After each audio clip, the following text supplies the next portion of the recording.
कांग्रेस के एक भी नेता ने आज तक कभी नहीं कहा कि हमारे मुस्लिम भाई बहनों में कितनी जातियां होती हैं। संविधान के अंदर शिवाजी महाराज जी हैं, उनकी आवाज है, उनकी सोच है, उनकी विचारधारा। उसी विचारधारा के साथ आज कांग्रेस पार्टी लड़ रही है, जो इसकी रक्षा करती है। समान राजनीति में वोट बड़ी चीज है, इसीलिए आजादी के बाद देशभक्ति से बड़ी वोट भक्ति हो गई।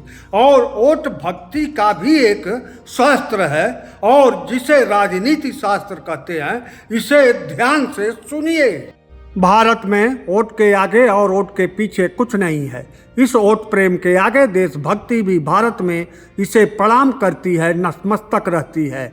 पिछले 11 वर्षों से भारत के प्रधानमंत्री नरेंद्र मोदी ने इसे इतना मजबूत किया है कि वोट भक्ति में देशभक्ति का दूर दूर तक पता नहीं है। कांग्रेस के प्रधानमंत्री मनमोहन सिंह ने लगातार 10 वर्षों तक वोट भक्ति की उपेक्षा करते हुए कोई भाषण इसके वोट भक्ति के प्रति नहीं दिया।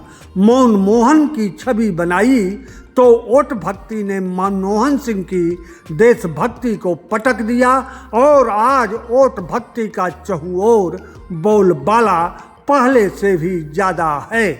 वोट भक्ति की परम पूजा के तहत प्रधानमंत्री नरेंद्र मोदी ने ऐतिहासिक भाषण देते हुए कहा है कि कांग्रेस के किसी नेता ने आज तक मुसलमानों में बहुत सी जातियां हैं उसके विषय में बात नहीं किया, बल्कि हिंदुओं में जात की बात करते हैं और जाति जनगणना का कांग्रेसी राग लापते हैं।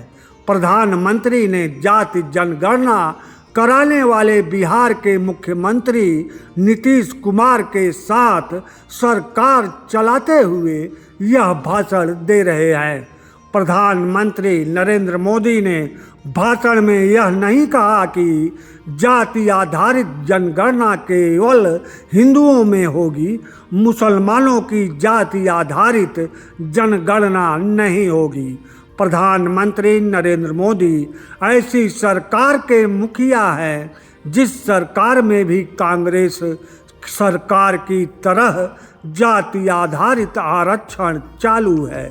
फिर भी भाषण प्रधानमंत्री नरेंद्र मोदी का अपने मन की बात की तरह एक तरफा ही चलता है, जो धर्म आधारित राजनीति में वोट भक्ति की पराकाष्ठा का अनुपम मिसाल है।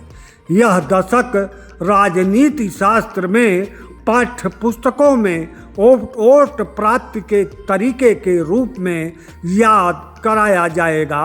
2004 से लेकर 2014 तक का एक दशक वोट विहीन प्रधानमंत्री पद के लिए याद कराया जाएगा। जम्मू कश्मीर में कायदे की सीटें प्राप्त करते हुए हरियाणा में सत्ता प्राप्त होते ही प्रधानमंत्री का हिंदू मुसलमान करते हुए आगामी विधानसभाओं का चुनावी भाषण की रूपरेखा भारतीय राजनीति को प्रधानमंत्री नरेंद्र मोदी ने दिया है, जो आगामी विधानसभा चुनावों में छाया रहेगा। इस बीच भाजपा नेताओं के घरों की मुसलमानों के यहाँ बन चुकी रिश्तेदारियाँ नहीं टूटेंगी, बल्कि एक किनारे रहेंगी और सारा जोर हिंदुत्व पर रहेगा, जिससे वोट मिल जाए, फिर सरकार बन जाए।